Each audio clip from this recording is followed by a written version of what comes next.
Dinosaurs ఏనాటివో ఓ clarity వచ్చినట్లే. లక్షల సంవత్సరాలకు ముందే భూమిపై డైనోసార్లు ఉన్నాయని తెలుపుతూ, కానీ అంతకు ముందే అంటే కొన్ని కోట్ల సంవత్సరాల నుంచే ఈ రాక్షస బలులు భూమిపై తిరిగాయని తెలుసా? చైనాలో బయటపడ్డ డైనోసార్ల గుడ్లు ఇవే విషయాలను చెబుతున్నాయి. దాదాపు 8.5 కోట్ల సంవత్సరాల నాటి డైనోసార్ల గుడ్లను పరిశోధకులు గుర్తించారు. అత్యాధునిక పరీక్షలతో దీని వయసును నిర్ధారించారు.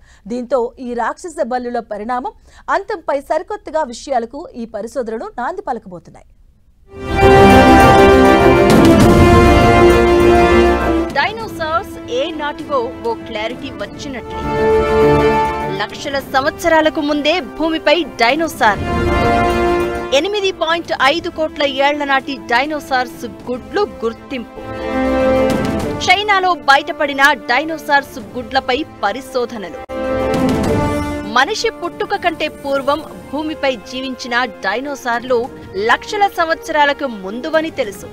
వాటిపై ఇప్పటికీ నిరంతరాయంగా అధ్యయనం జరుగుతూనే ఉంది. జురాసిక్ పార్క్ లాంటి ఎన్నో సినిమాలకు కథా వస్తువుగా రాక్షస బల్లులు నిలిచాయి. ఇప్పుడు ఆ డైనోసార్స్ వయస్సు, గుడ్లకు సంబంధించిన ఆసక్తికరమైన అప్డేట్ ఒకటి చైనాలో బయటపడింది. భూమిని గ్రహ శకలాలు ఢీకొట్టడం వల్ల వాతావరణ మార్పుల కారణంగా రాక్షస బల్లులు చనిపోయాయని చెబుతూ ఉంటారు. లక్షల సంవత్సరాలకు ముందు ఇవి అంతరించిపోయాయి అనేది సైంటిస్టుల వాదన. చైనాలో ఇప్పుడు 85 మిలియన్ సంవత్సరాలకి ముందు రాక్షస బల్లుల గుడ్లను పరిశోధకులు వెలికితీశారు. అంటే దీన్ని బట్టి రాక్షస బల్లులు 8.5 కోట్ల సంవత్సరాలకు ముందే ఉన్నాయని, వీటి చరిత్ర చాలా పురాతనమైనదని స్పష్టమవుతోంది.